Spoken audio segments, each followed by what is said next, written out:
Me either. If it is, then you're like, yeah, we're the plank, yeah, we're the, right, yeah, we're the plank that's there. I'll look at it. I'll get there. What day is that? Yeah, I'll get- whether it's me or.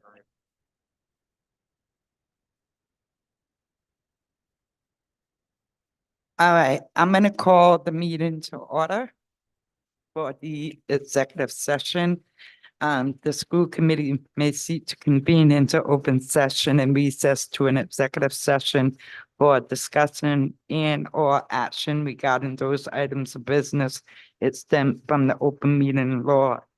Under Rhode Island General Law 4246-4 and a discussion and action NEASK negotiations, Rhode Island General Law 4246-5A2, a discussion on personal's job performance, Rhode Island General Law 4246-5A1. Do we have a motion? I will move to convene in executive session. Second.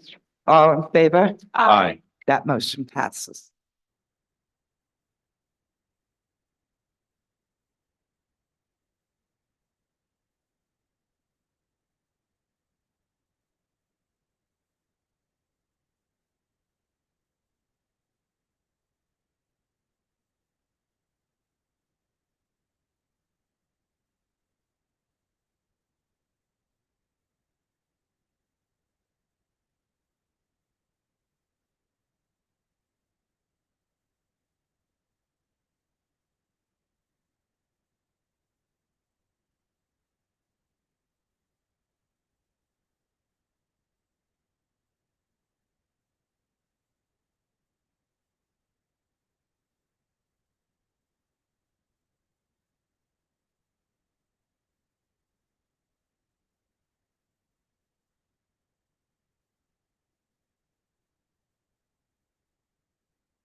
Everybody. Thank you for joining us tonight. I'd like to call this meeting to order. Mr. Bradley Scher. Here. Mr. James Festivo. Here. Miss Better is not with us tonight. Miss Melissa Boyd. Here. Miss Kate Master Nancy. Here. Miss Michelle Russo. Here. And myself, Paula Whitford, here. Please join me in the pledge of allegiance to the flag.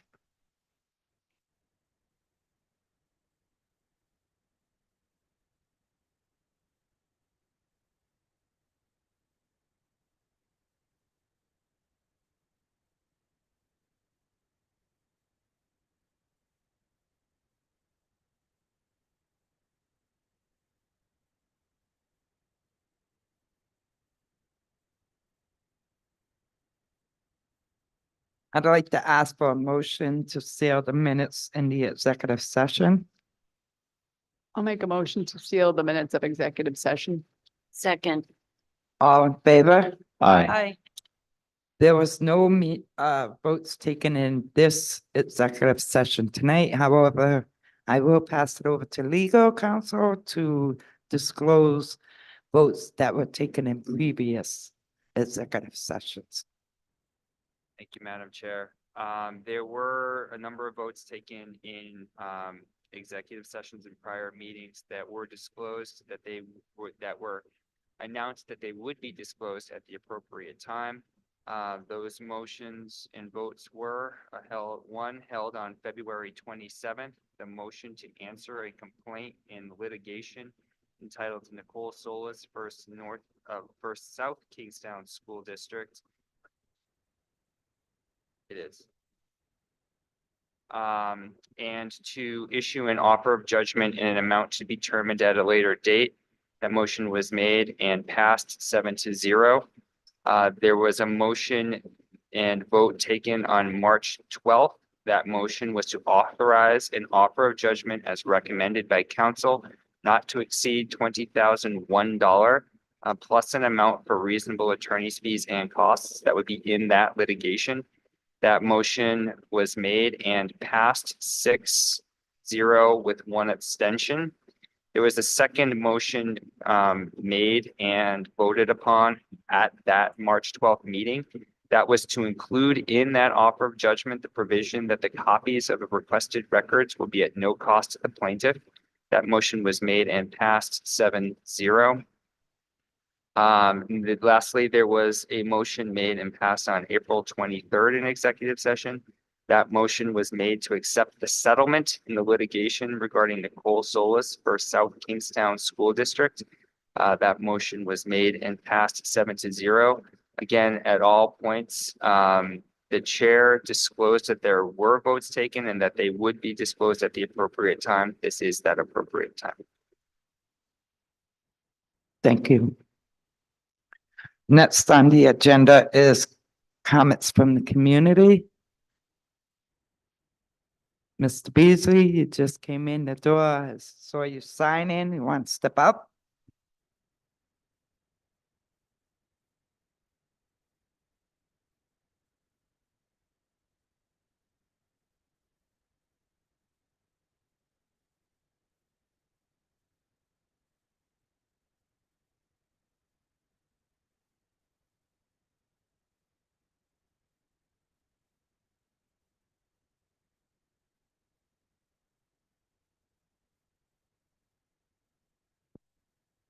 That's okay, because like last night at the town council meeting, my two best buddies, they spoke in community comments, and then I was the third person, and they walked out before I went up there.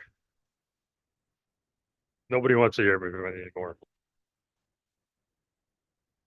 Good evening. So tonight's agenda.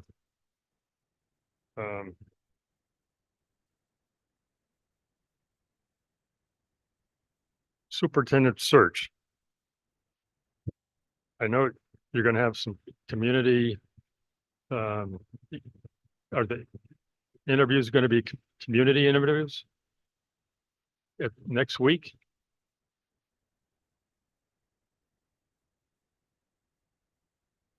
Um, I don't know if the search committee has talked about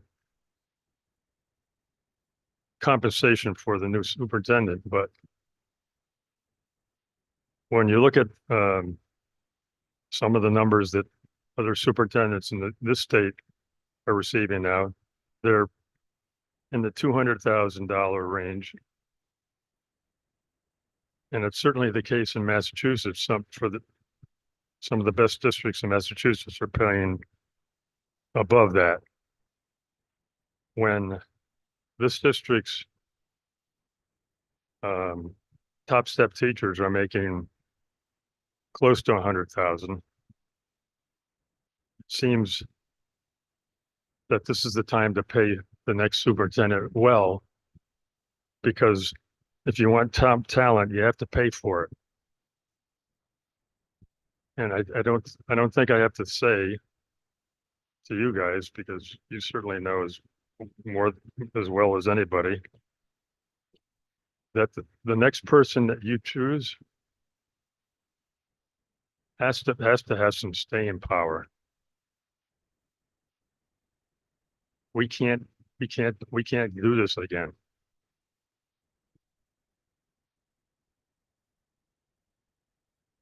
The transportation issue. I know you guys are I think you're gonna vote tonight whether or not you're gonna go to a 2-tier. I'm a little disappointed. I have one little bit of disappointment with how this has been.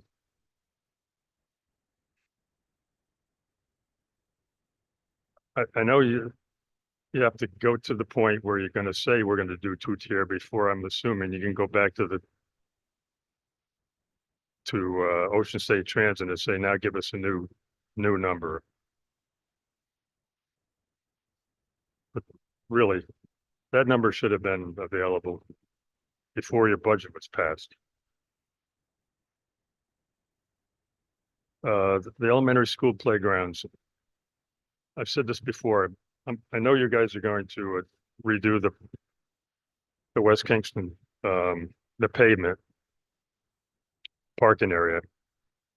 And behind West Kingston, that's where the current basketball backboards are. So remember that West Kingston and Matunik, they don't have gyms, so this is a really important part of your facility there now, because of the fact that you now have 5th graders there. But you also have kindergarten kids, I believe, or at least, so you have a big range of ages. So my suggestion would be to think about having 2 of the backboards be the full-size backboards, like with a 10-foot hoop, but the other 2 might be different. They might be adjustable height backboards, because if you play basketball at the smaller age groups, like in a rec league, they use a smaller basketball. Okay, so it's smaller, lighter basketball, and they start not with a 10-foot hoop. They start, I think it's like an 8-foot hoop. So it would be good to have the ability to adjust those hoops so all your age groups kids can use them. And that pavement back behind that school needs to be removed. You can't just pave over it. You cannot pave over that pavement. You have to remove that pavement down to the base material, because it's just that would be disaster. And lastly, so I don't know, obviously, whether or not any of my mentions of the AI Khan Academy as I don't know if if you've individually considered it, looked at the information, whether or not anybody's talked with your superintendent, assistant superintendent, curriculum director. But in my inbox every day, it's just, it's flooded every day with information articles about artificial intelligence and where it's going. There's no getting, there's no getting away from it. I think it would be a huge mistake not to try it, at least in a trial basis, in some school, in some class this September. If you decide to do that, you don't have a long time to make that decision. I got here the web addresses. So I'm going to give it to you when I finish here. I would really hope to see that it'll be on a future agenda. It only takes two of you to be interested enough to get it on an agenda. I've said this before for some other things, but for some reason it's never gotten to agendas. So hope maybe this time you'll think about it.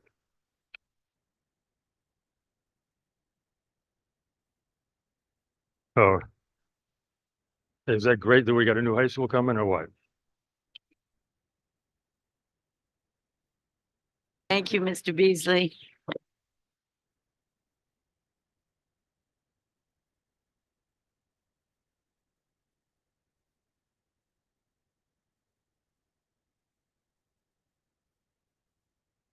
The two tallest people who come up here, and we have the short podium today. No, I just want to come up. I know there's a lot of change coming with our administration. But I first of all want to thank the school committee. When you guys chose to bring Alexis on, then Bob, then Ryan, from, behind the curtain, the word I've been thinking about before I want to come up here and speak was culture. In the 5 years I've been here, we haven't had such a positive, from a business sense, a personal sense, and everything in between culture in our administrative team in the 5 years I've been here. So again, thank you for putting the right people in place over the last year to right the ship and now again get us to a finalized bond, and it went well. And again, I want to thank Alexis, Bob, and Ryan. Whether they expect hard work, they expect efficiency, but they also treat everyone like an equal. They put their staff first. If anybody needs to go in there and say hello or stop in to see something or just take 5 minutes, they will always make 5 minutes for everybody. So I just want to thank everybody in the process. There really has been a culture shift from where we were a year ago, around this time a year ago, to now. So again, I hope next person comes in and is great also, but I just wanted to give a shout out to our 3 administrators who have really turned the place around, and you guys for putting them there. So thanks, guys. Thank you.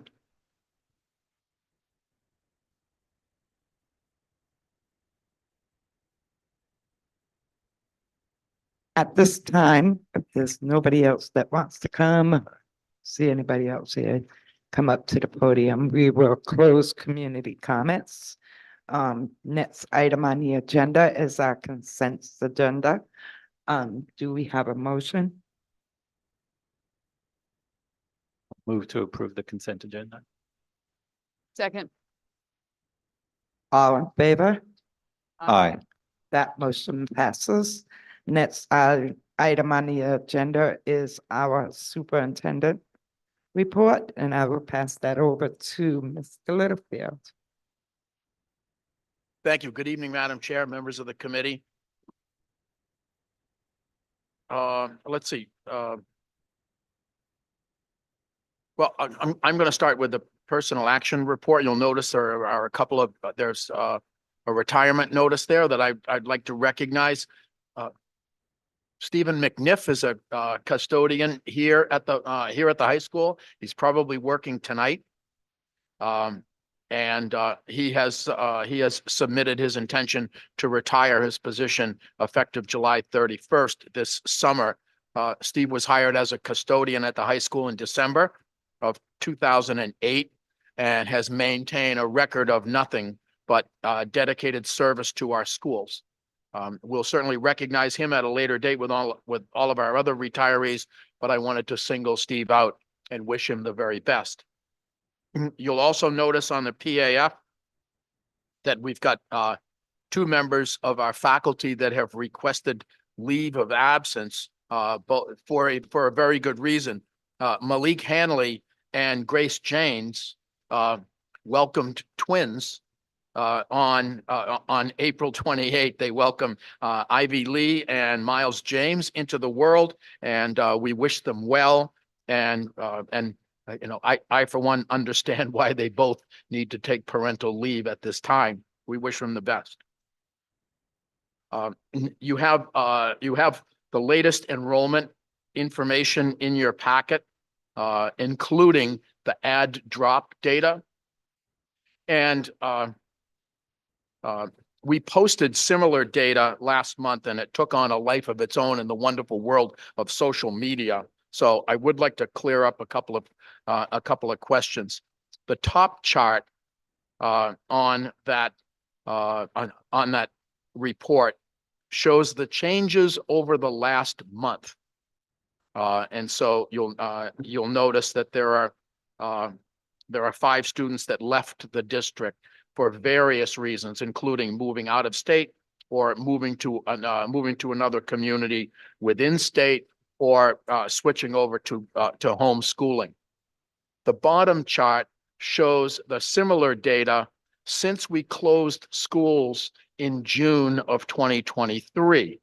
So not surprisingly, our biggest movement there in adding students and subtracting them is our kindergarten registrations that we add after June 30th, and the changes that follow completion of the 8th grade.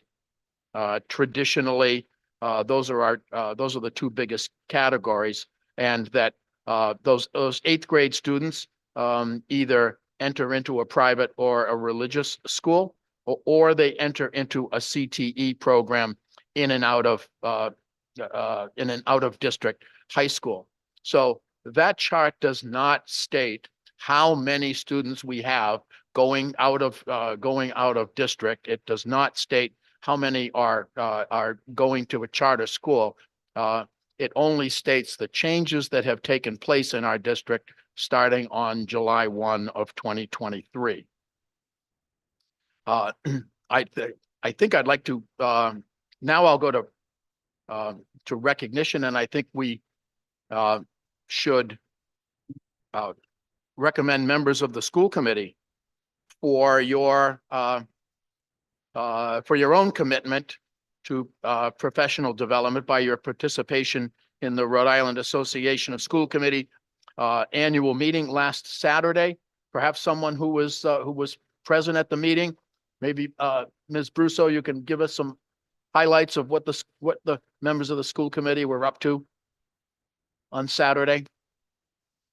We heard a presentation from Mario Carino on UCOA data. We had a presentation from former Congressman Cicilline on the Rhode Island Foundation. There was a third thing. My brain's not working.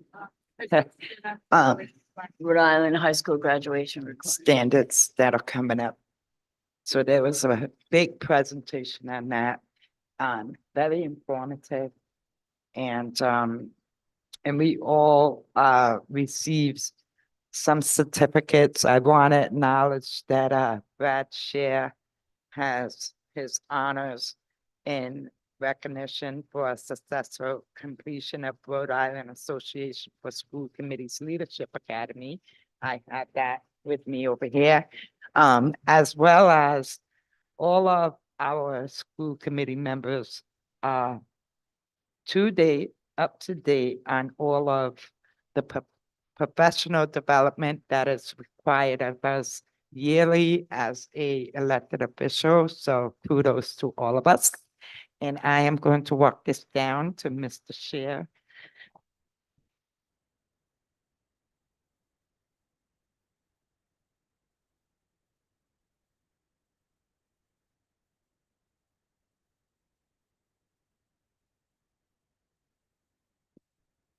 and then pass it back to Mr. Littlefield. Thank you. So that's it for enrollment data. We've got some exciting news on the playground front at Peacedale School. If you haven't driven by recently, you'll see that there's that we've got 6 Flags building an amusement park at Peacedale School. And Mr. Mahoney, I'd like to ask him to come back to the podium and give us an update on Peacedale School.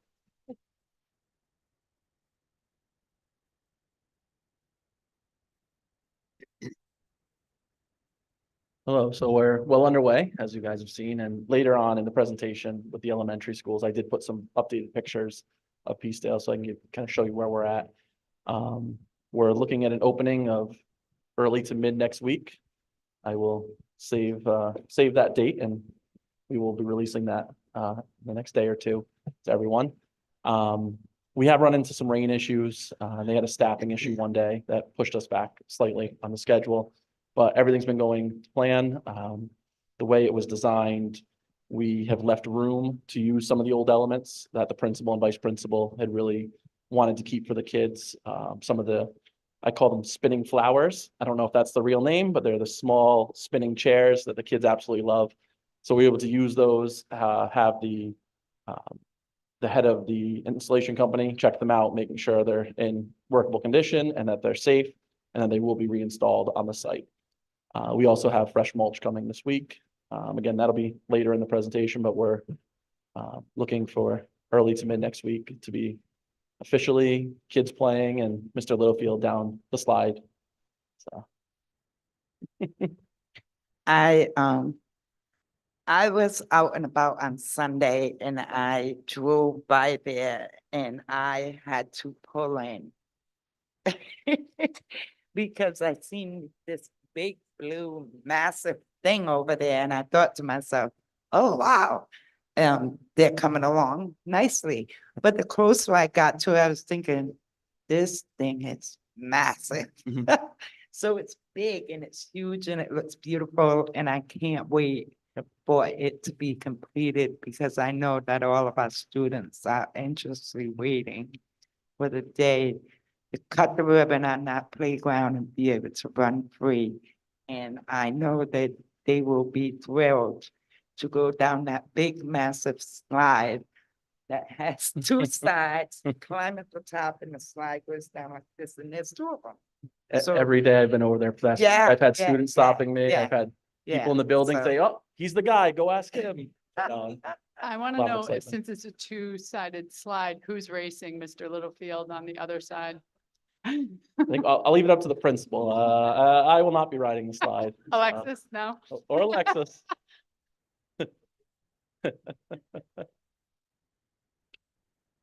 The chair, I am gonna take a slide down it because it does look fun. It does look fun. I spoke to one 4th grade boy this past week as we were looking at it. And I said, that's really tall. That looks kind of scary. And the 4th grader said, yes, that's what makes it fun. So got a stamp of approval there. Thank you, Mr. Mahoney.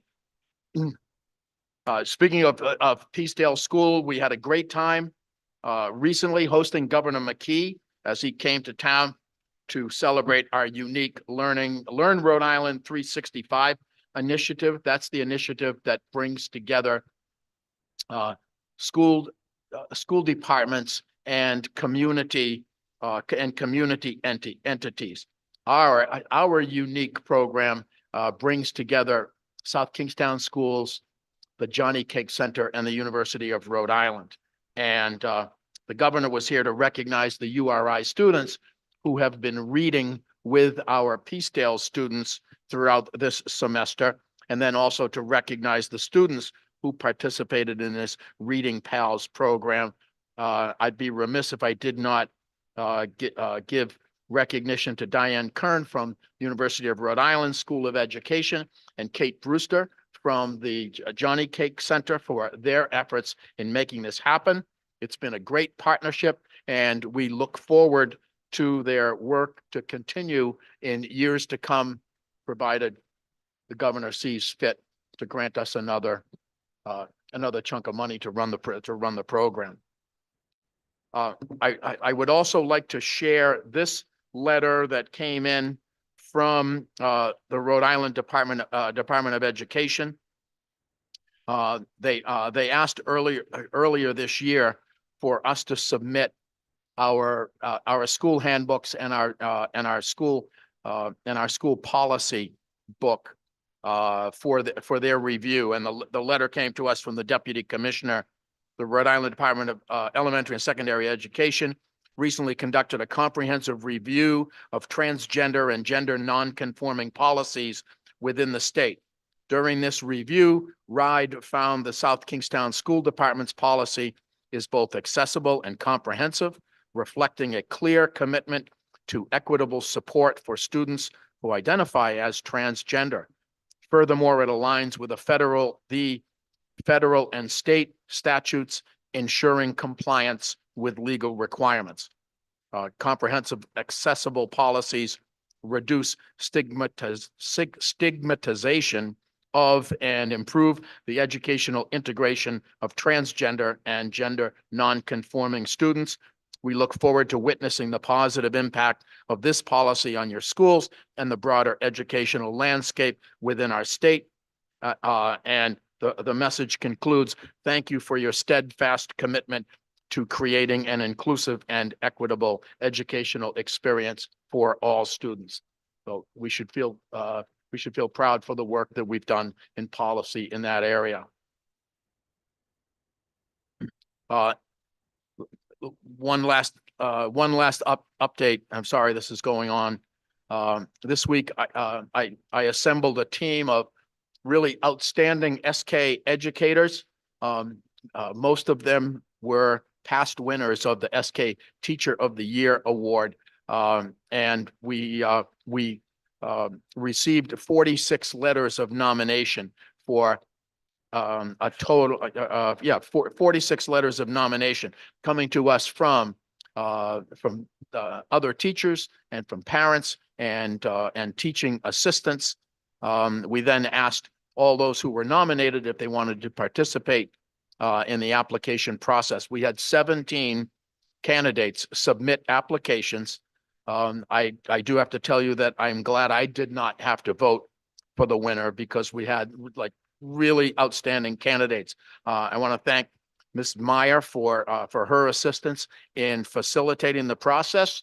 The committee has come to consensus and we will be making an announcement soon. And I will keep you all posted and when I notify you, you have to promise to keep it a secret. And speaking of awards, lastly, I would be remiss if I didn't mention that one of our principals came this close this spring to being recognized. Elizabeth McGuire, principal of Matunic School, was one of 2 finalists to receive the Rhode Island Elementary Principal of the Year Award. A team of educators from around the state visited the schools of the 2 finalists. They came to Matunic. Matunic did a wonderful job representing their school and their principal. And unfortunately, the decision did not go Ms. McGuire's way. However, it was really just the visitation and the display of support was inspiring. And I want to make sure that we recognize her for that. And that concludes my report, Madam Chair.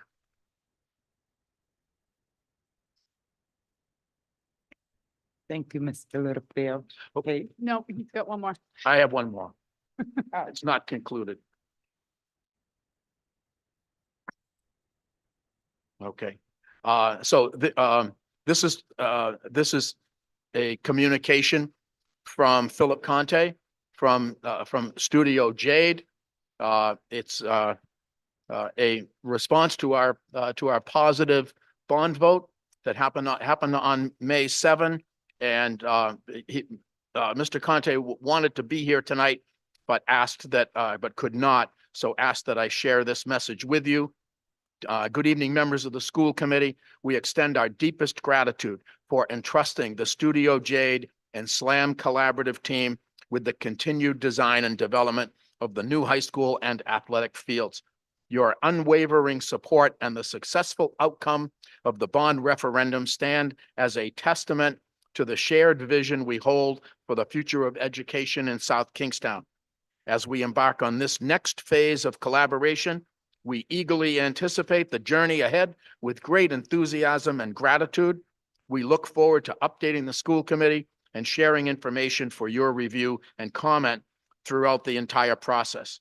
You can expect that over the next 30 to 45 days, alongside our owner's project manager left field and the selected construction manager, our team will be engaging with the high school administration and high school staff to validate the program developed during the RIDE Stage 2 and begin defining the final size and overall context of the building.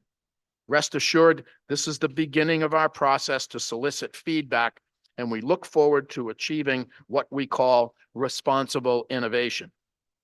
Our team is dedicated to working hand in hand with everyone in South Kingstown to ensure that the new high school becomes a beacon of educational excellence for many years to come. With unwavering passion and a sense of purpose, we look forward to working with you to bring your vision to reality and to create a learning environment that fosters growth, innovation, and excellence for all students. And that is signed, Philip Conte, Studio Jade. It's an exciting time to be in South Kingstown schools. Thank you, Madam Chair.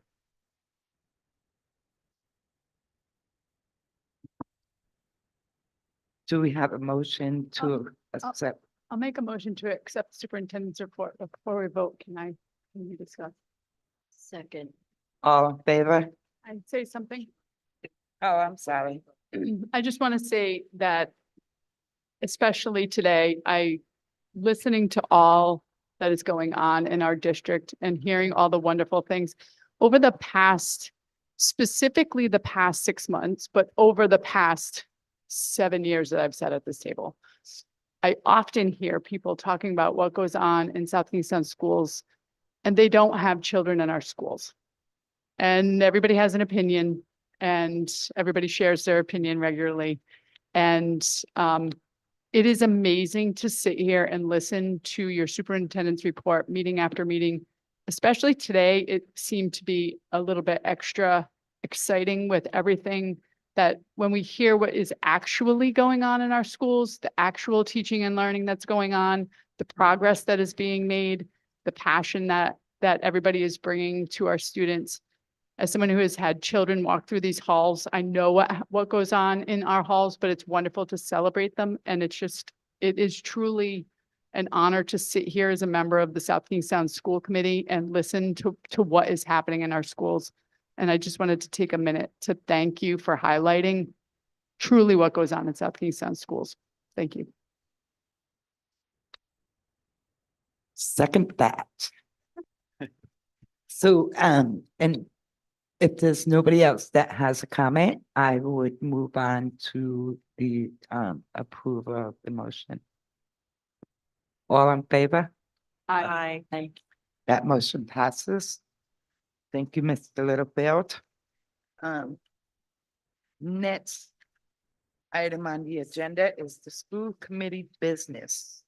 And item A is a discussion and action on personal job performance. Madam Chair, can I make a motion to approve the superintendent's recommendation for personnel? Second.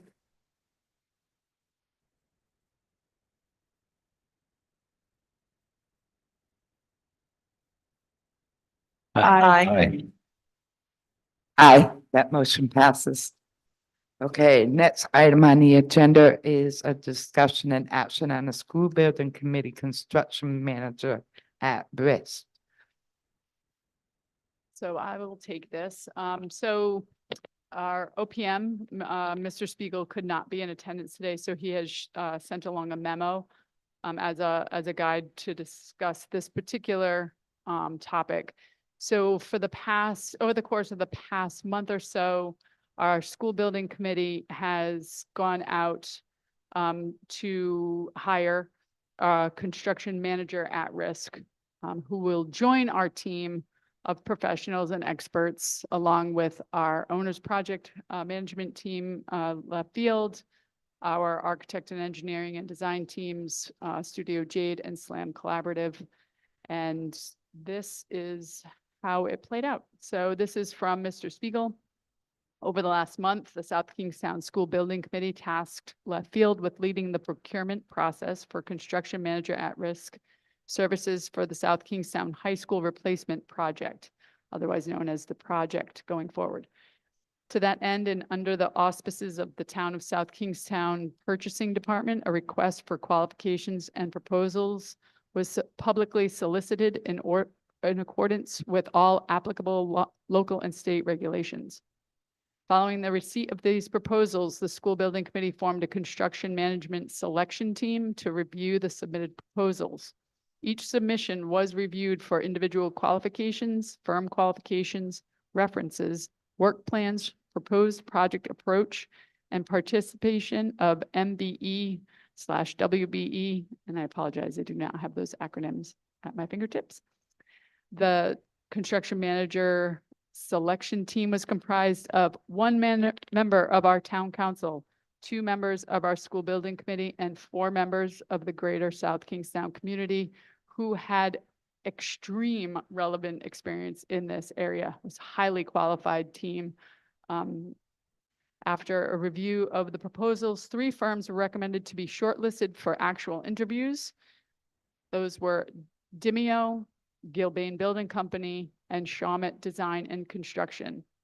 These interviews were live streamed and held publicly at South Kingstown Town Hall on Thursday, May 2nd. If you would like to see those, they can be found on the School Building Committee YouTube channel. Each firm was given 40 minutes to present their qualifications and respond to a series of questions previously sent ahead, and an additional 10 minutes to answer any ad hoc questions from the team. After all 3 interviews were concluded, each member of the team scored the interviews individually, and the final results were tallied by left field. They came out at Dimeo Construction Company came at 124.32 points, Gilbane Building Company 145.86 points, and Shawmut Design and Construction at 137.47 points. And as you can see, Gilbane Building Company rose to the top with their 145.86 points. So we will need, we have as a school building committee made the recommendation to move forward with the approval of bringing Gilbane Building Company on board as our construction manager at risk. Now, just a little clarification before we have that motion is that as a school committee, we are accepting we are hoping to accept the recommendation to move forward to the town, because once we move forward, the town is actually going to be extending the award to Gilbane. But we wanted to go through the process of bringing it to school committee, have us review and determine whether we want to accept the recommendation, and then we move it forward to the town council. So that's what this will be. And the recommended motion would be that the South Kingstown School Committee approve the recommendation from the school building committee and forward the recommendation of award to the South Kingstown Town Council for construction manager at-risk services for the South Kingstown High School replacement project to Gilbane Building Company of Providence, Rhode Island. Do we have a motion? I'll make a motion to approve the recommendation from the South Kingstown School Building Committee and forward a recommendation of award to the South Kingstown Town Council for construction management at-risk services for the South Kingstown High School replacement project to Gilbane Building Company of Providence, Rhode Island. Get that motion. And then we would, does anybody have a discussion? Anybody have any I just want to throw out there, I was not part of the interview selection process. But if anybody has any questions, that myself or maybe, Mr. Littlefield can answer, happy to try. I mean, I don't have any comments or discussion, just generally, it sounds from what you're saying, the committee was well positioned to make this decision, and I have full trust that they're making the right decision.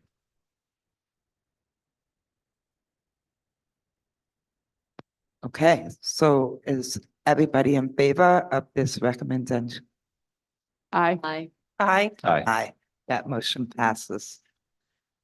Next item on the agenda is a discussion and action on the future financial goals.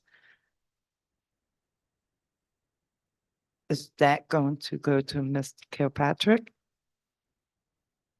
Can start it if you want, because I did request this be put on our school, our committee agenda. As being the chair of the school building committee, and actually, I'm sure Mr. Littlefield can talk to being on the school building committee. It was interesting because it's a challenge because you need to maintain an impartiality through the process, right? And so we were tasked with putting together a project that then would be palatable for the community to vote whether they want to approve or reject.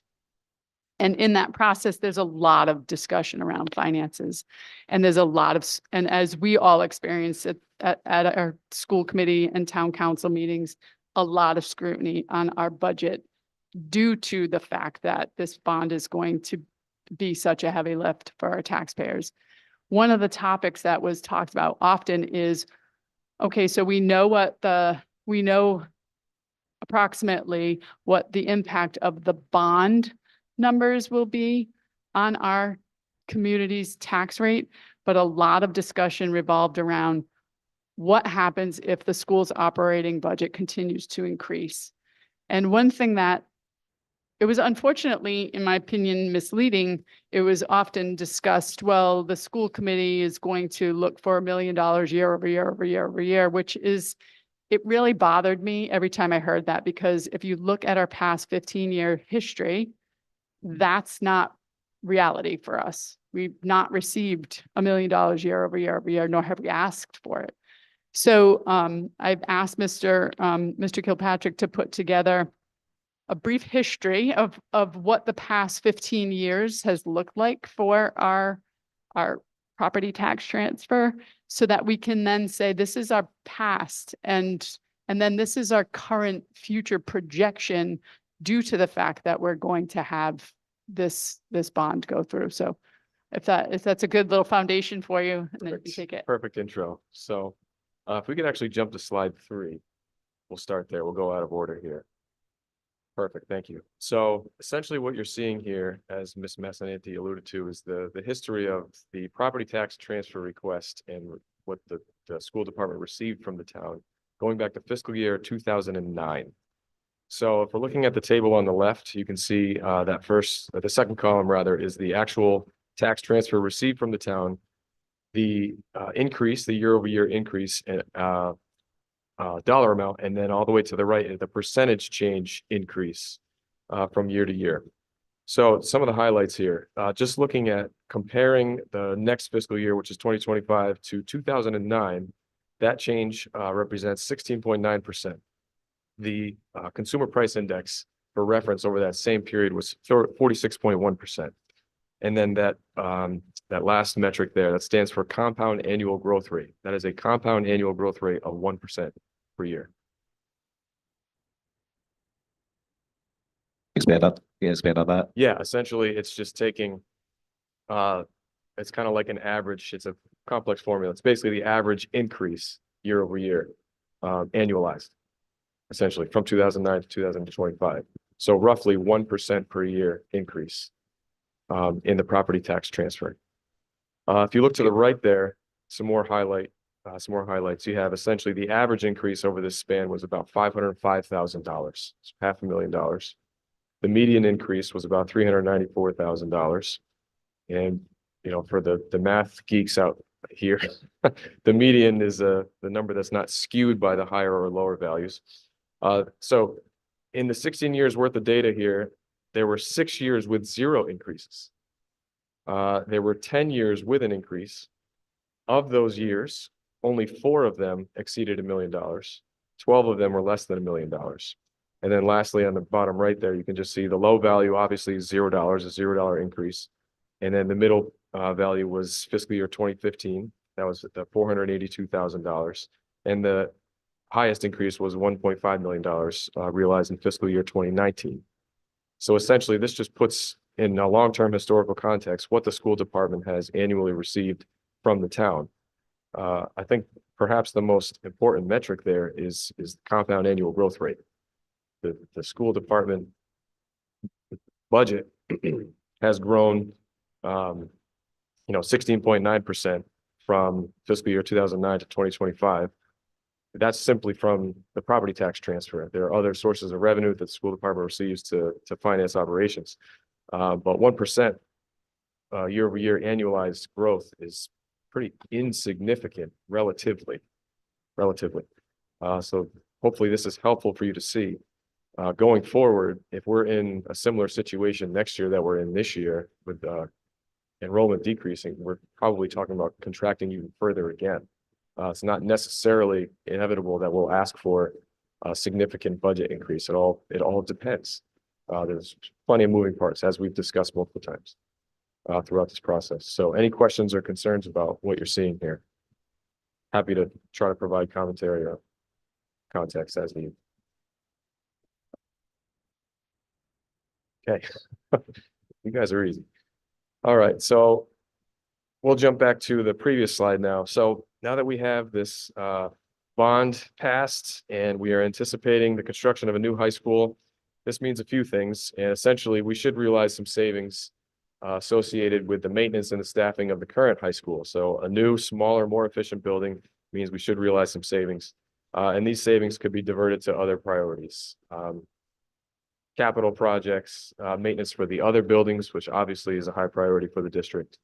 You name it, we can find places to put this money to best serve the students. So looking at just a sample of line items here, these are some potential annual savings. These are purely speculative. They are subject to change. Very low confidence in what we will expect, but just something to chew on and think about essentially. So the first one there, we're looking at a potential energy and utility savings of about $200,000 a year. The current 3-year average for the utilities for this building that we're in right now is about $330,000. Since the installation of the LEDs, that's already come down pretty significantly. So that would continue to decrease. Per our OPM, Mr. Chris Spiegel, he said we could expect roughly a 60% reduction in utility costs with the new building. So a 60% reduction comes out to about $200,000 in savings. So $200,000 less than the current 3-year average. Jumping down to maintenance expenses. So just speaking specifically to general repairs, HVAC, plumbing, supplies, things of that nature, that's a roughly $50,000 savings, give or take. A smaller building could potentially mean less custodial staff, potentially, especially if we also have contracting enrollment. So I budgeted for, say, maybe 2 less custodians at about $70,000 per year per custodian. That's salaries and benefits. So total FTE cost, that's about $140,000. Jumping below that, teacher absenteeism, perhaps a newer, more efficient, cleaner, nicer building incentivizes the teachers to be in school. I threw a 20% reduction in the current budget. So if you look at our current budget, it's about $506,000 for substitutes. Call a 20% reduction, $100,000 a year. It's really difficult to tie a brand new building to teacher absenteeism, but this is just something to think about. And then lastly, our tuitions, which might potentially be the biggest impact. So if you figure 10 students who would have chosen a CTE program out of district, either staying in district or coming back to district at about $25,000 per year, that's $250,000 in savings annually. That $25,000 number is me essentially accounting for a reduction in enrollment and So a potential increase in the cost per pupil in the out years here. So looking at 2027, 2028, when the building's supposed to come online. And then just multiplying it by, say, 10 students come back to district or stay in district, that's $250,000. So for a total of a speculative potential savings of $740,000 per year. That number could significantly increase depending on a number of variables, but that's just a nice ballpark figure so you can see what we're dealing with a new building. I think the primary takeaway essentially is that we will save some money and we'll be able to divert those funds to other priorities, essentially.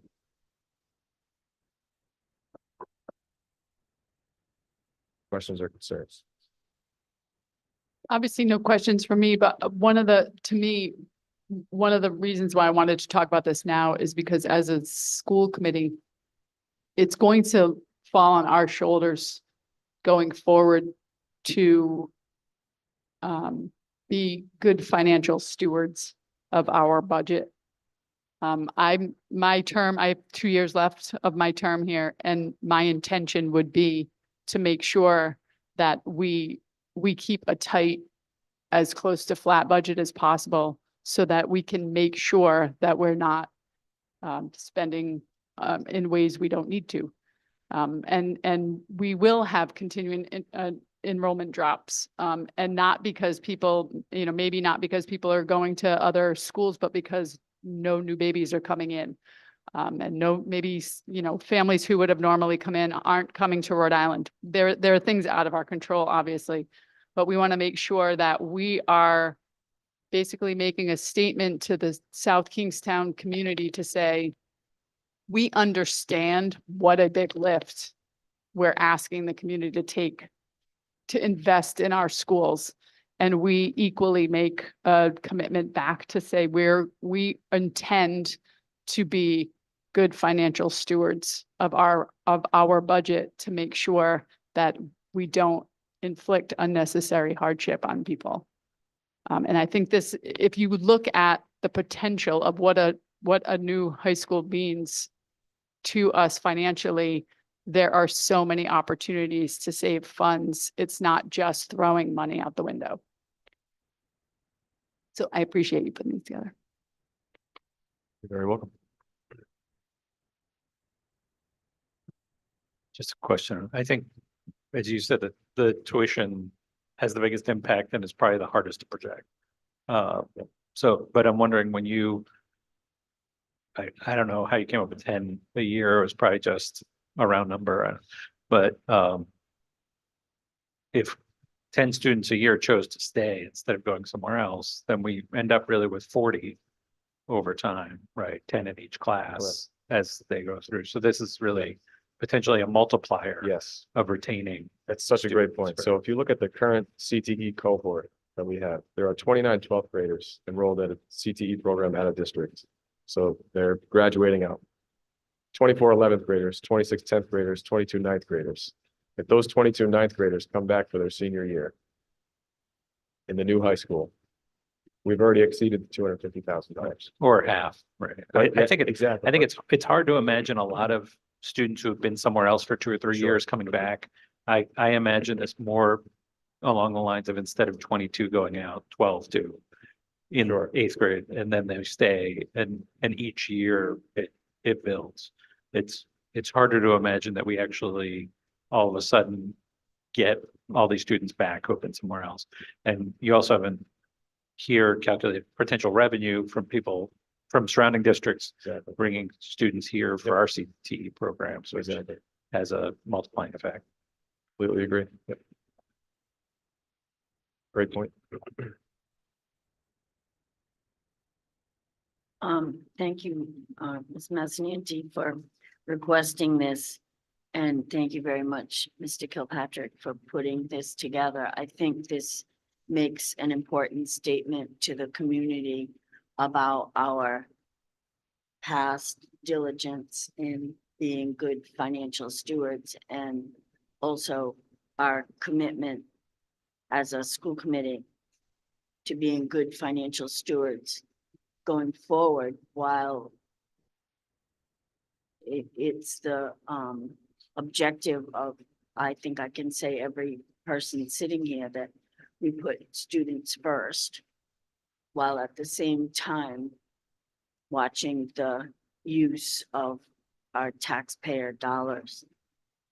I also think it would be perhaps good, I'm not sure what anybody else thinks, about having a discussion with the town council about our reimbursements that are coming back to the town, not to the district.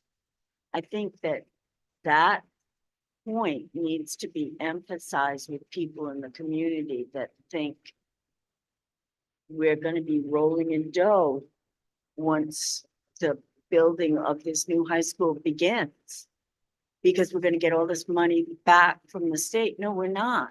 So I think that needs to probably be put on an agenda, that we have that discussion with the town council with regard to those, I think housing reimbursements that do not come back to the district. They go back to the town. Thank you very much. Thank you. Thank you. Thank you so much. Helpful. All right, so the next item on the agenda is the superintendent search, NESDEC update. I will pass that over to Mr. Littlefield. Thank you, Madam Chair. You should have received communication from my office spelling out the plan to complete the superintendent search. The first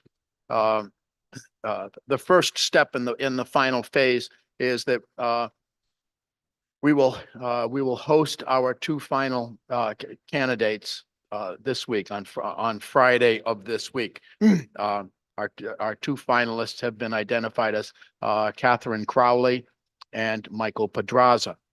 And we have a plan in place on Friday to host each candidate separately and have them visit all five of our schools to familiarize themselves with our community, and also to get to give people an opportunity to meet them. The next step is on Monday, where here in this cafeteria, we will invite members of the public to come in and meet our two candidates. The first at 4:30, is that correct? Or the first at 4 o'clock for an hour, and then the second with a 15-minute break, and then the second candidate for an hour. We have an idea for how to manage that stage. I'm wondering,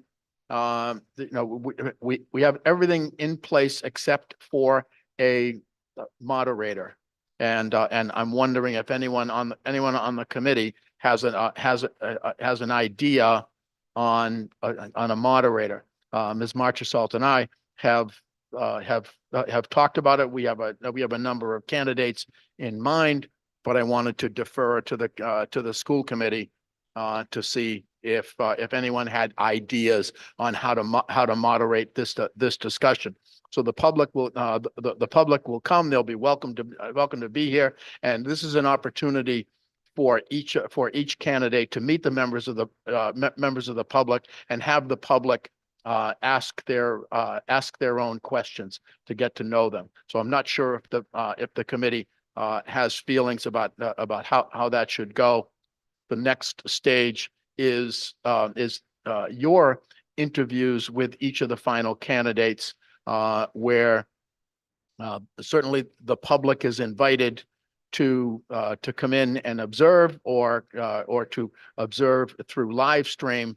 But this is the opportunity for you as a committee to question candidates and to get an idea for what is most suitable for our going forward, for our candidate going forward.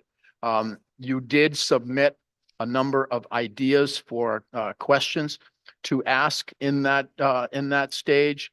Dr. DeRossi from NESDEC has given us another list. I'm not sure how the committee would like to proceed. If or would you rather that Ms. Meyer and I put together the suggested questions and then turn them over to you based on the input that you gave and the input from NESDEC. We would be happy to do that. I'm not sure what the desire of the committee is for the interviews on Tuesday.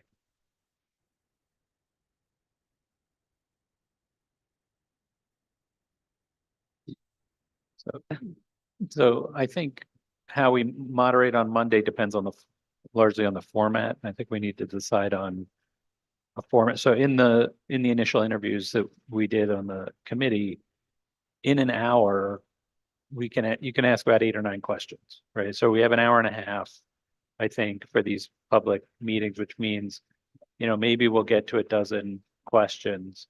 So I don't know how many people are going to show up. People are going to watch online. I think technically on Monday it's not a school committee meeting, so we could let people ask questions by Zoom if we choose to.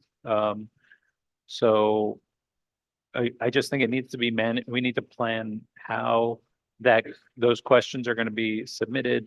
If we just have a line of people, what that looks like. And I think people who are unable to get here in person should have a way to submit them online as well. But we're not going to be able to ask every question or allow every person who has a question to ask a question because we just don't have the time.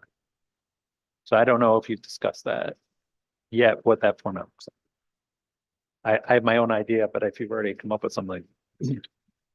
I will, based on our experience with the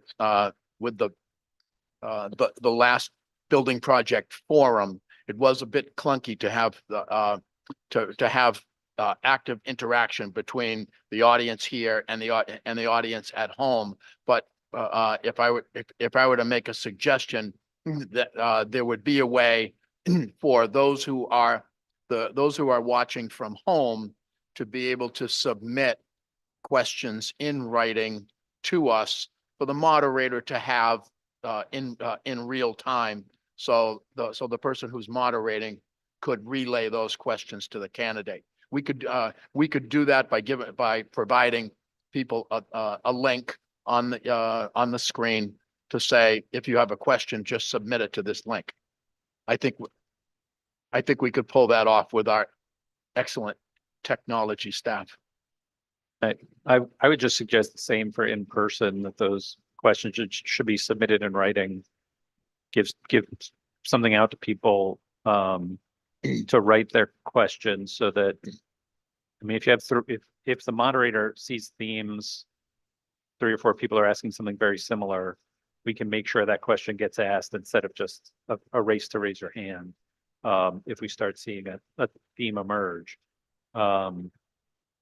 which might, I don't know if that is going to feel to people like we're limiting them or selecting them, but if we just let people, if everyone starts raising their hand, we could end up with people talking and making statements instead of asking questions.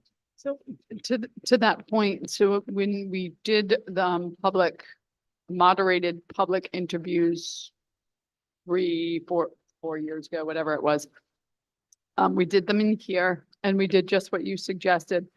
Folks who were here in the audience, we didn't have Zoom capability back then, so long ago. But what we did have was index cards. And if someone came in, they picked up an index card, they wrote down their question, they could write as many questions as they wanted, right? And then they put them on the table up here and the moderator collected them and did exactly what you're talking about. Again, to your point, possibly didn't get to all of them. So we had a reasonable turnout of teachers, parents. It was in the dead of summer in the August heat. And so there wasn't a huge turnout, but it worked very well. We did have a moderator, an external moderator. I believe it was Diane Kearns at the time. And so she executed, we had our school committee chair kind of kick the meeting off and introduced everybody who was in the room, and then Ms. Kearns took over and did the moderation part. It was managed and handled very well, in my opinion. Adding the Zoom factor in, it does make it a little tricky because obviously if you're here in person, your cards are getting to the moderator's hands really quick. I do like the idea of being able to submit a question online. And then that would be tricky for a moderator to handle both the in-person, and so we would probably need a second set of eyes looking at whoever submitted on a form. But I think that would make, I love that option. But at the same time, it does make, because we do have a time crunch, and I mean, if we have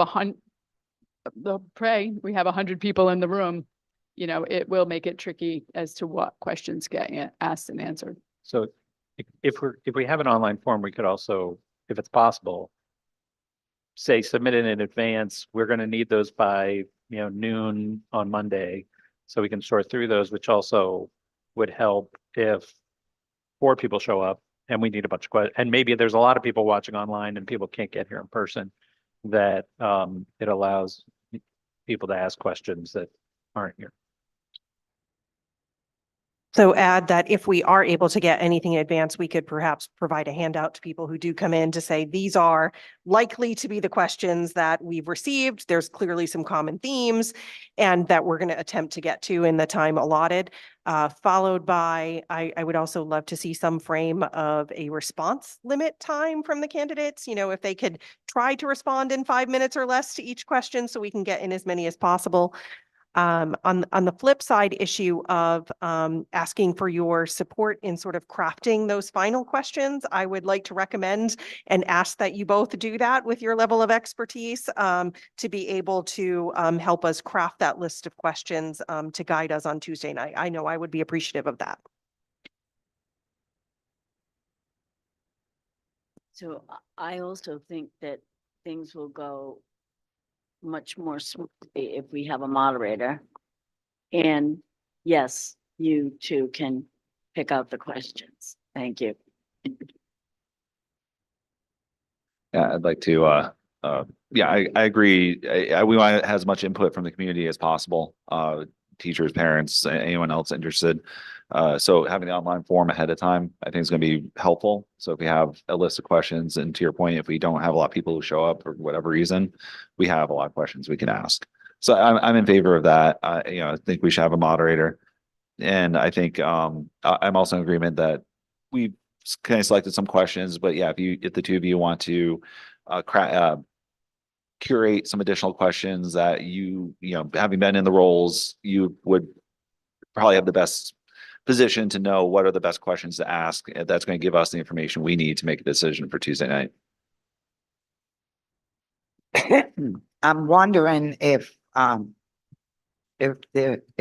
link that you speak about could be put out now to generate questions from members of the community and then be compiled into some sort of a list, like the list that you're offering the committee for their interview to be used during that public forum. I would say that I am thrilled that we're having this public forum to allow the people in our community to come forward and ask questions of us, 2 candidates, and potentially walking away feeling good that, we have 2 great picks and that the committee is going to do the right thing and pick the right person to come and guide SK into the future, because we have done a lot of work. And there's a lot of good things going on here in South Kingstown. And we just need to keep moving forward. Keep moving forward is the goal. So, yeah.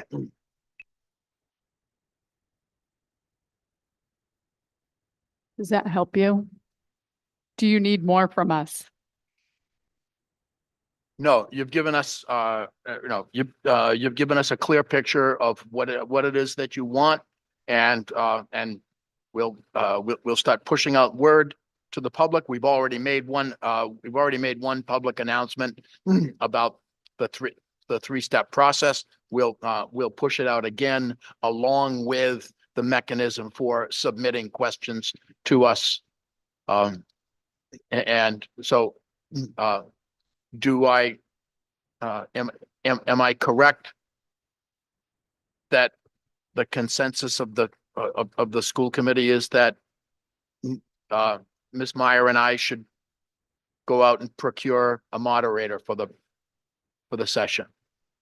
We'd be happy to do that. So I have a question. So that would be for the public forum. Would it be a similar scenario for the school committee interview? Who would be moderating us? You, No. Honestly, or are we self-moderated, or would it be the chair? or- honestly, it should be the chair or the chair's designee. This is, I don't want to insult you, so if I do, I apologize. But in your list of responsibilities as a school committee, there is one that is at the top, and it is the school committee's responsibility to hire a superintendent. Yes, indeed. I think we're. Thank you for clarifying that. Okay. We will do our best to hire the best candidate. Thank you for Okay. your guidance once again. Is greatly appreciated. Okay. All right. We'll get to work, and we will keep you posted. Thank you. Okay. If there's nothing further on that, we will move on to a discussion and action on Transportation Department recommendations to combine routes, and that will be Transportation Director Brian Mahoney. Hello. So you'll see attached, I put the memo. This is based off the presentation I brought to your last school committee meeting about combining the routes, starting in September for the next school year. Does anyone have any questions about combining the routes or?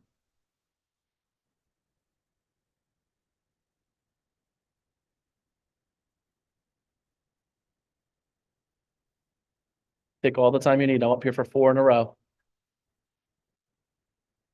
An initial question that comes to mind would be, by having the two-tiered bus system, would that alter the start times of our schools by chance, maybe making them a smidge later? It wouldn't necessarily have to with getting the kids to the high school and then Broad Rock, but it does give you guys the opportunity. Ocean State would like to know that as soon as possible, in the coming months, but you guys do have the opportunity if you were to look at changing start times. As long as there's a range of minutes and a certain designated amount of minutes between the combined first tier and second tier, I don't foresee there being any problems. Thank you. Just to piggyback on that, this is coming to us without any foresight into times being changed. So this is based on the current times that we have for middle and high school for the 2 tiers. And a second question, just I know we talked about it last meeting, but maybe you can revisit what budgetary impacts are there, if any, for combining the routes. So at the bottom of the memo, there will be 2 potential budgetary changes. I have discussed with Ocean State the potential in saving time per day on the routes, because there would be less time on the roads, so that we could have a savings each day per bus that wasn't sitting and essentially waiting between the tiers that they currently do. It would depend route to route on how long that is and from the drop-off point, and if they have to go and do a midday run or a transition academy, but there would be a potential savings there. Or if with getting these next year's student data, a possible reduction in a large bus, if we were able to combine certain areas of town with a reasonable route time for those students. but none of that's guaranteed, right? That's just potential. Potential. Do you see any, I mean, just thinking hypothetically, what would be situations where we would not save money? Like a increase, you mean, anywhere? Or static? Certain areas of town, I mean, out in West Kingston, out in Matunic, there's certain runs right now that this will help impact, but it still will be a longer ride than students that are currently in the Wakefield area, you know, in the center of town. I don't see any increases or anything that would be negatively affected by combining. I know we had tried a few years ago, kind of at the last minute, to combine some routes when we also had 5th through 12th. But now again, we will have 6 through 12 on this run, and then we've since that time formed a transportation subcommittee, and we've, you know, looked at this topic over the couple of months.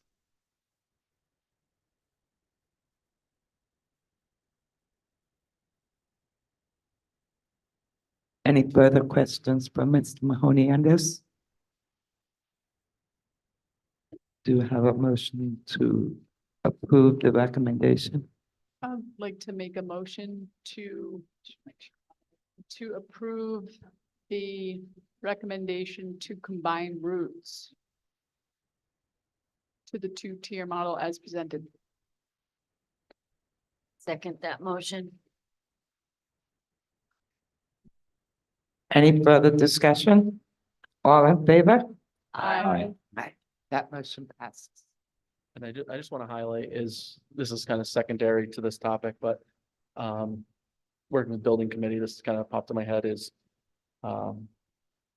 we're trying to move towards a green school system and trying to move towards being good stewards of the earth. And this will be a huge impact on the amount of miles every day the buses are driving and the impact from our buses on the local environment.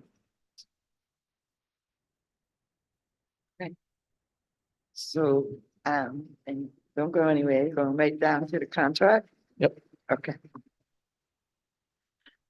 Okay, Okay, so the next you'll have is the contract, which the board docs, the contract and the memo from myself recommending an Ocean State Transit contract renewal for FY 25 and 26 with the outlined reasoning there, again, from my presentation at the last committee meeting. Does anyone have any questions? I just want to thank you, Mr. Mahoney, for giving us a moment to pause and providing the documents. I think that's always important to the community that they're able to see these pieces and your reasoning behind it. And on a side note, with related to policy, you have been sending a great deal of email, and I appreciate that and wanted to publicly state that.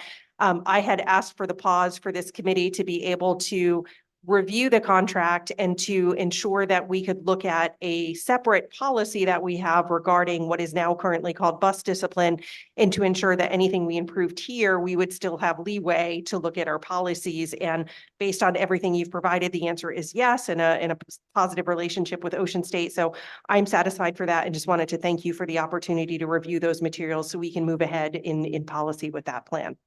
Thank you. I just want to piggyback on that one a little bit because it did come up in our policy meeting earlier this week, yesterday, as a matter of fact, regarding the bus discipline and any potential trainings that the bus drivers and monitors might have to go through. I know they go through some extensive training. I know there's a lot that goes into getting the license to drive the bus and maintain those credentials. But I was just wondering if you have any insight or any knowledge of if there's any additional training for working with students in any any kind of capacity that is what do you call it, social emotional learning, not quite that, but is there any training like that, or is that something that could be worked into a future contract, if not this one? I think they'd be open to a discussion of any training we would like to see going forward. I know, I don't have it off the top of my head. They do state level training, and they also do corporate training from Ocean State Transit that they have to do every year, along with monthly safety meetings. But myself and Chief Moynihan have attended those meetings for the last 2 years. to speak to all the drivers and monitors. And it's very interesting, again, coming into this 2 years ago, of transportation, to actually see what they're trained on, what they're learning. Again, never being in this field of transportation, to see the courses and the training they go through. It is very extensive. A review process, they rent a hall and everybody's mandatory to be there. But I can get more data on that, of what the actual trainings are called and what the state trainings are. To kind of know where, if we do see any holes as a school department that we'd like, them to pursue on training. Do you recall if any of those trainings include like how to handle discipline, how to handle students who are misbehaving? I believe so. I know the 8-hour session they do at their training facility, when they do the training facility, goes over safety, physical safety, bloodborne pathogen, all that, but it also goes over emergency situations, how to handle a situation if a student is jumping over the chairs, and it goes over scenario based with, again, their corporate side of the training. But I can definitely get a breakdown of every module they use. Yeah, because I think, I think given the reasons you outlined above and here, sticking with this contract for now makes sense, but I think it's certainly a discussion we'll want to take up from a maybe potentially policy perspective to see what we can work into potential future contracts. Yeah, thank you. I'd also like to highly recommend communicating with Karen Wetherell. She used to work with us with the wellness subcommittee. There's Rhode Island law about specific trainings that anybody who is in touch with students has to take. And I know some of it revolves around suicide prevention, and there's some mental health and trainings that they do have to take. And I'm curious if it would be part of, like, if it would be all encompassing, but I know there's Rhode Island general law around it. I don't have it on the tip of my tongue anymore.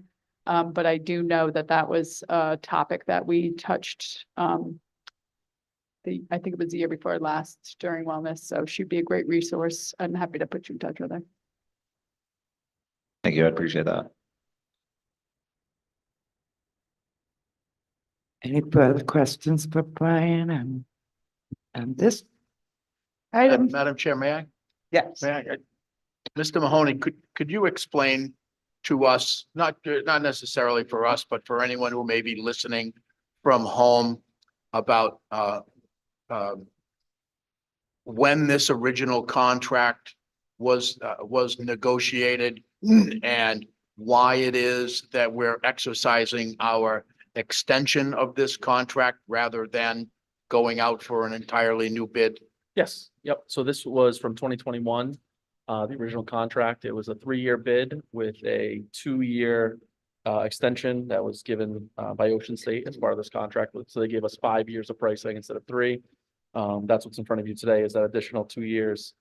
Some of the reasons we had brought forward for the benefits that I see, and that we had spoken at transportation subcommittee and at district level saw, was that that the Ocean State's side of it from 2021,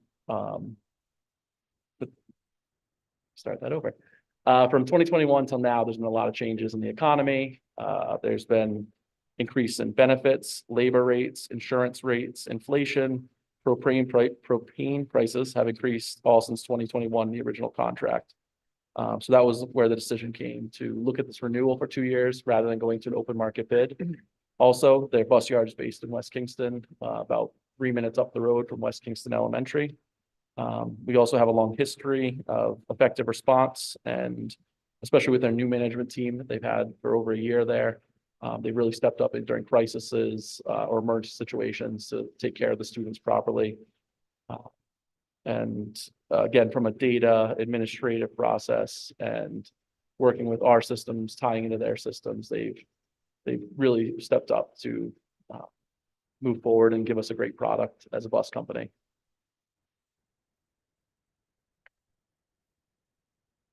Again, and Thank you. Then to my final, sorry about that. My final point was it gives us budget certainty for the next 2 years. Also in here, with the numbers could potentially change with the reduction of buses. It's built into this contract. But if we went out to an open market bid, the Ocean State's original bid would no longer be valid. They would have rebid the full bid, the renewal would have been terminated.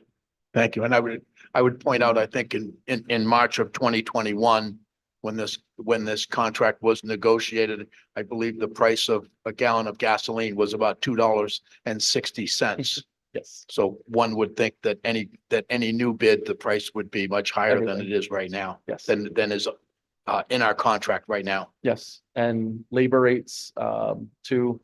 There was a town that recently won a bid with one of the major busing companies. And the labor rate that they're paying their drivers is close to $10 an hour more per hour for all their routes, which just recently closed in another public school department. So locking in this rate of pay, I think, is the best action for the district. So what I hear you saying is that with the extension of the extension of this contract, it locked in some of the provisions from the original contract back in 2021, I'm sorry, 19. Correct. Yep. So it's the original contract from 2021 that has that table laid out in there that shows the future years, but the contract language would remain the same with Ocean State. All right, thank you for explaining that. Thank you. Anything further on this item? Okay, I'd like to make a motion please. to. I'd like to make a motion to approve the Ocean State Transit contract extension as presented. Second. All in favor? Aye. Aye, that motion passes. Thank you, Brian. Hi, next item on the agenda is a discussion and action on the bid award 2454 Boardwalk School Boiler Replacement. Yes, so this boiler had failed 2 winters ago at Broad Rock. So we had at that time, there was a huge lead time, and we were looking for funding. So we went out to bid for the second boiler. So there's a 2 boiler system there. So we've been currently working our first boiler for the past 2 winters, which our contractor's been keeping up and keeping well maintained. But this is to replace the second boiler. This is how the building was built with the 2 boiler system. Unlike the high school boiler, because there was someone who asked me, is this $1 million project? This is not $1 million project. This is an award for $88,000 for the secondary boiler, which instead of the one boiler running 100%, they turn on and off to run 60%, 40%. So you get more life out of the boilers and they run efficiently how the building was designed to be run. So you'll see my award letter on the front. We only received 1 bid, and then the bid package is also there. I will make note that the vendor, Industrial Burner Services, if you look at their cover page, they mistyped a 2 instead of a 5, instead of the correct number 2454 Broad Rock School Boiler Replacement. They put 2424, but they did initial every page of the bid documentation. We do that with all of our bids to make sure that the vendors are looking at every page and acknowledge everything we've asked them to submit.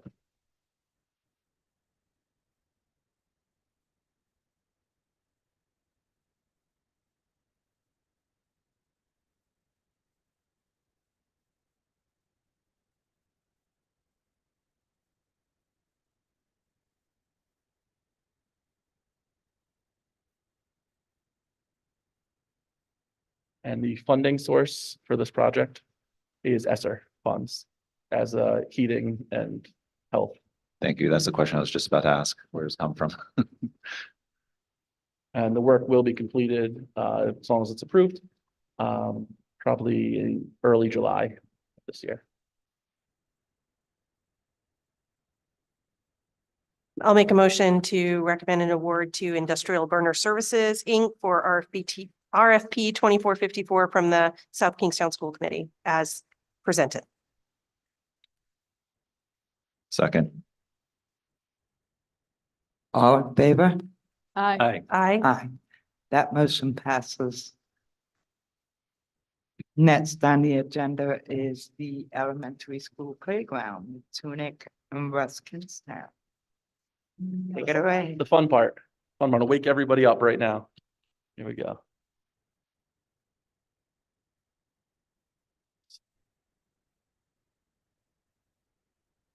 If anyone wants to get closer, you're welcome to join. Next slide, please.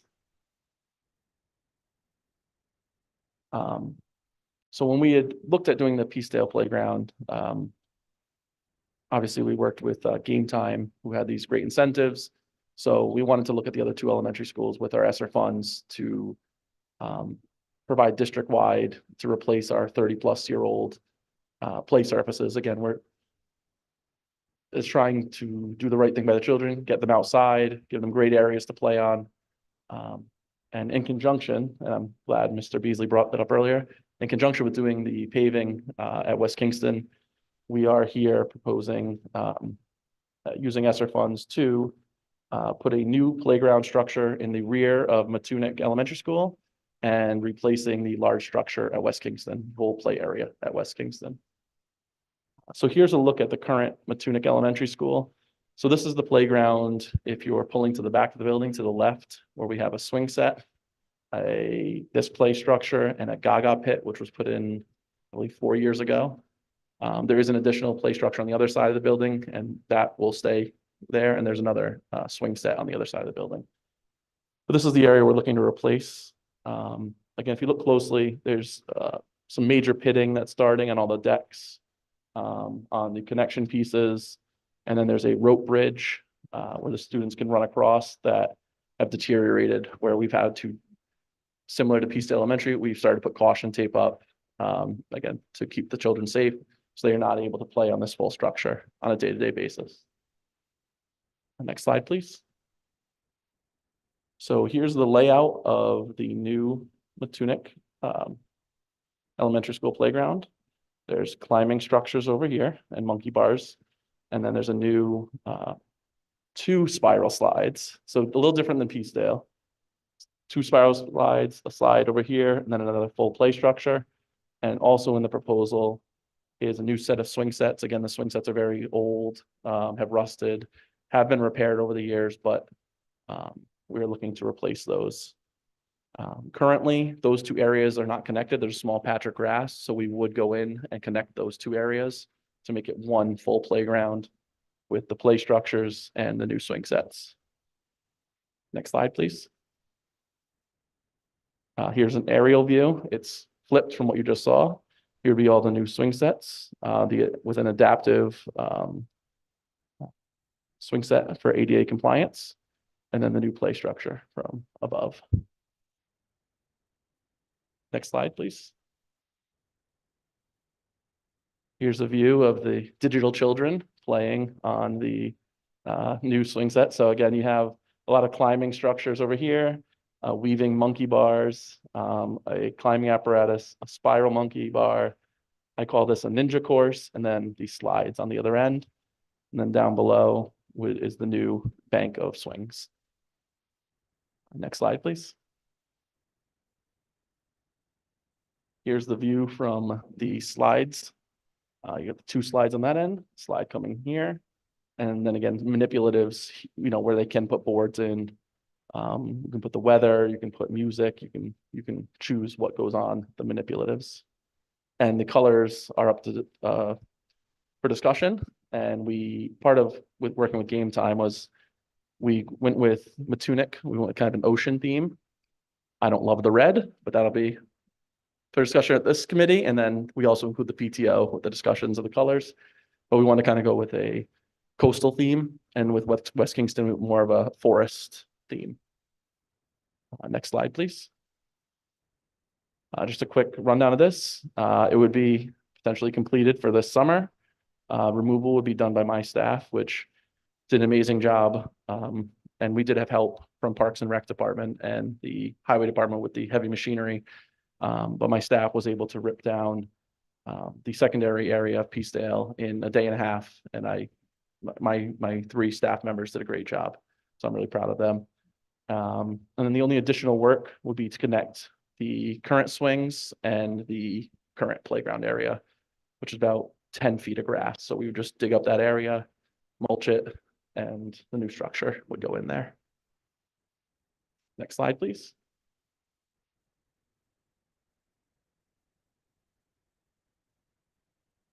Rob broke it. Oh, there we go.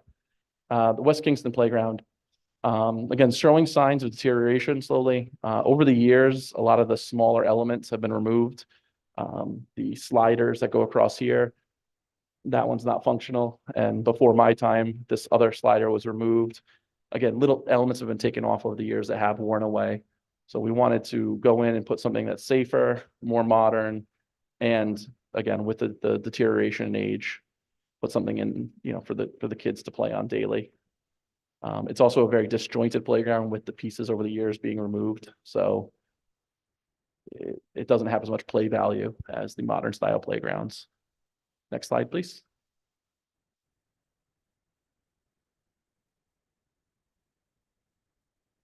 So the new configuration will be similar. There's a climbing apparatus here that leads into the other part of the playground. Only one spiral slide at West Kingston, and then another additional slide next to it, and then a dual slide over here. Next slide, please.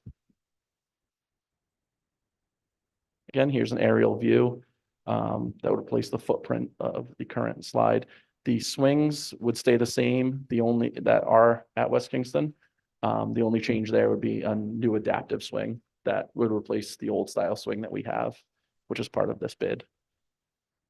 Next slide, please. Again, with the style, and you can see these trees in here that are not real. They went with more of a brown, green, and tan pattern, again, to give that West Kingston feel. Again, you have climbing apparatuses and slides throughout. Next slide, please.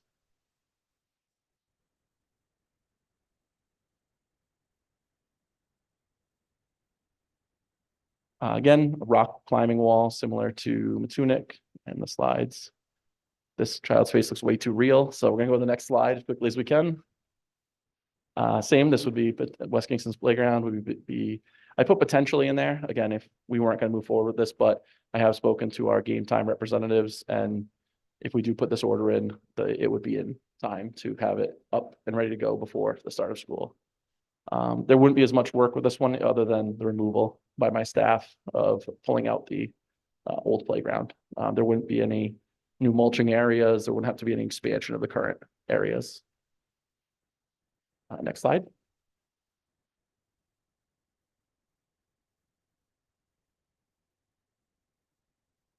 And just a Peacedale update.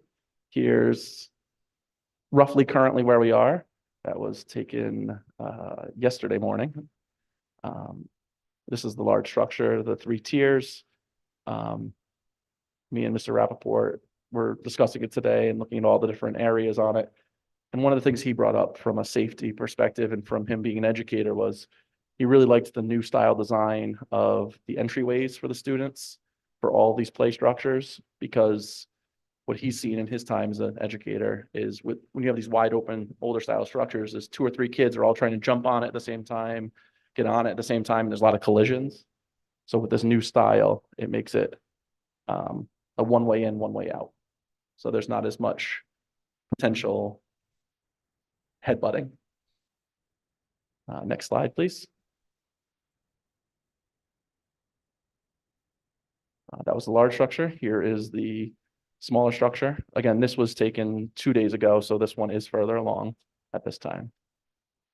Next slide, please.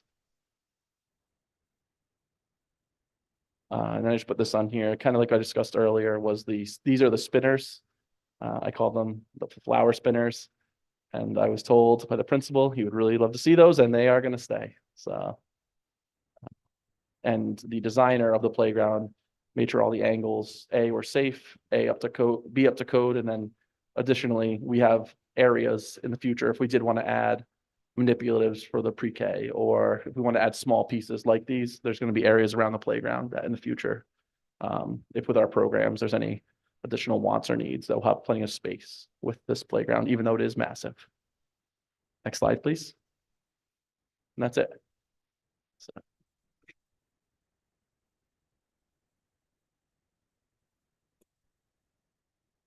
I have a question for you. To Mr. Beasley's point about the West Kingston, not the playground, but the basketball court that's being paved over. Mhm. I'm assuming we hired experts who are going to come in and do it, that they're going to do it properly. They're not Yes. just gonna be paving over broken, Yep. crumbling areas. They're gonna regrade and I've worked with our current snow plowing vendor to get a professional opinion, and I've also worked with the town planner. The town planning department, who has done many projects like this, to get their input on the final contract design and what their recommendation for a project of the milling, the top coat, how far to go down, like Mr. Beasley had discussed. So I'm working with our town experts on this, before the final bid goes out for this work. thank you.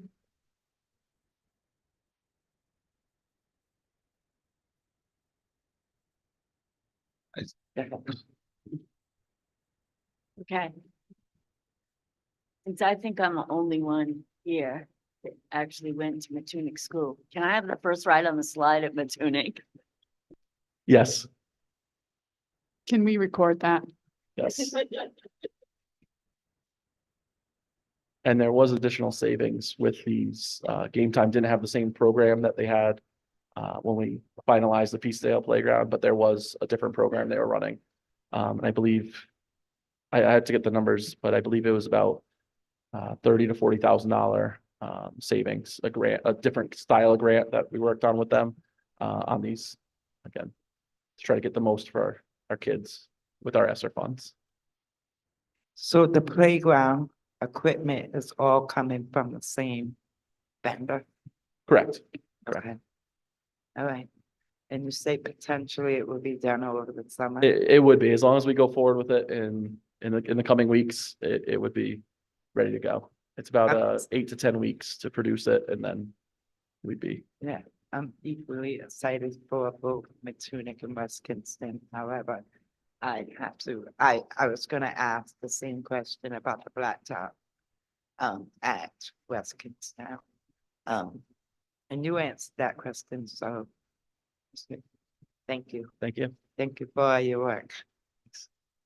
I think I could point Steve, out that, if I may, I think I'd point out that Mr.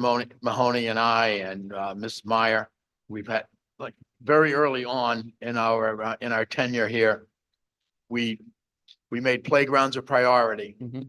And when we took over, we had a fair amount of ESSER 3 money that needed to be spent prior to September 30th of 2024. And one of the ESSER grant money, you are encouraged to spend it on one-time expenditures rather than something that is going to supplant your operating budget. One of the criteria is that you could spend ESSER 3 money to address the social and emotional well-being of your students, to make them happier to be back in school post-COVID. And we were all in agreement that there's nothing more that we could do to improve the happiness and well-being and emotional health of our students at our elementary schools than to give them new playground equipment to play on. And so I'm just, I'm thrilled to see this coming to fruition, and I look forward to next week, Mr. Mahoney, when we can open that Peacedale playground. Yep, it's gonna be a great time. Yeah, I just had a couple of questions, and certainly echo all Mr. Littlefield's comments. I think it's a wonderful thing to be able to upgrade our playgrounds at all of our elementary schools. What is the expected lifespan for these playgrounds? Depending on each piece can be a little different. If it's a seesaw, if it's I call them ninja climbers, 20 to 30 years is usually the life cycle.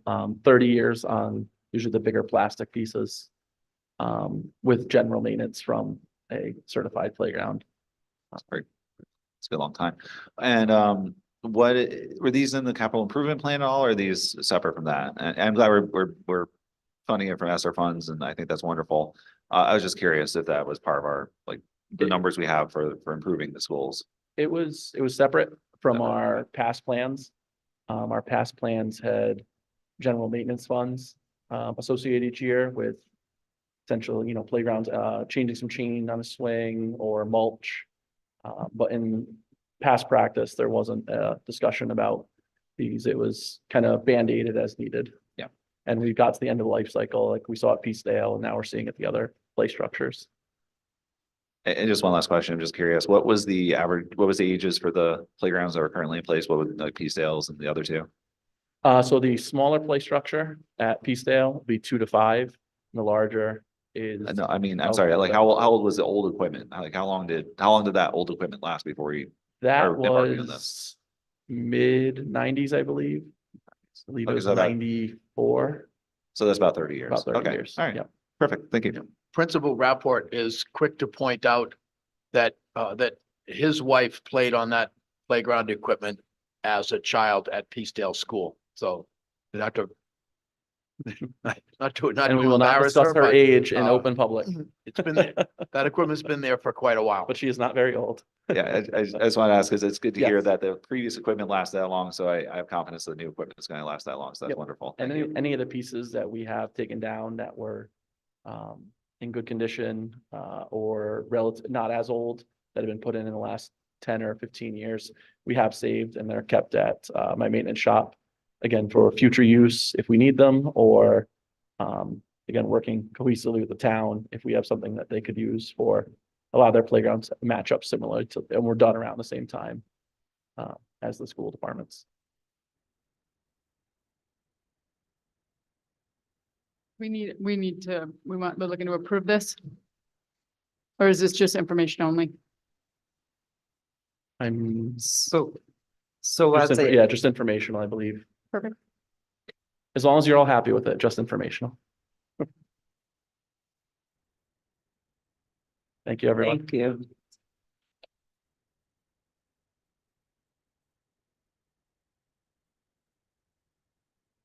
Next item on the agenda is a discussion and action on policy 8120, students' transportation. This is a second read, and I will pass it over to Ms. Boyd. Thank you, Madam Chair. We're 2 policies tonight.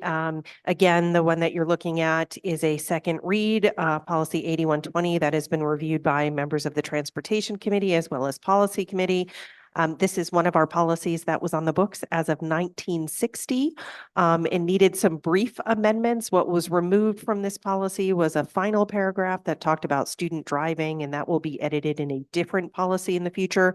Otherwise, the content is relatively the same, and we would ask for a motion to approve it as amended. I'd like to make a motion to approve policy 8120 regarding student transportation. Second, All in favor? Aye. Aye. Aye, that motion passes. That's Ms. Boyd. Thank you. And this one is a kind of exciting for policy to share with you tonight. It is not listed as a first or second read because in fact, it is a request for someone to create a motion to strike policy 8225 from our policy handbook.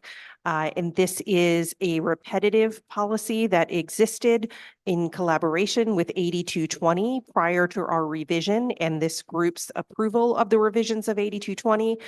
Policy subcommittee now feels that 8225, it is a very brief policy, but we feel that it duplicates and in fact confuses the message of policy 8220. And we would request your vote tonight, your motion tonight to strike policy 8225 from our policy book. I'll make a motion to strike policy 8225 from our policy book. Second. All in favor? Aye. Aye. Aye, that motion passes. Do we have a motion to adjourn? The motion to adjourn. Second. All in favor? Aye. That motion passes at 8:50 PM. Thank you and have a good night.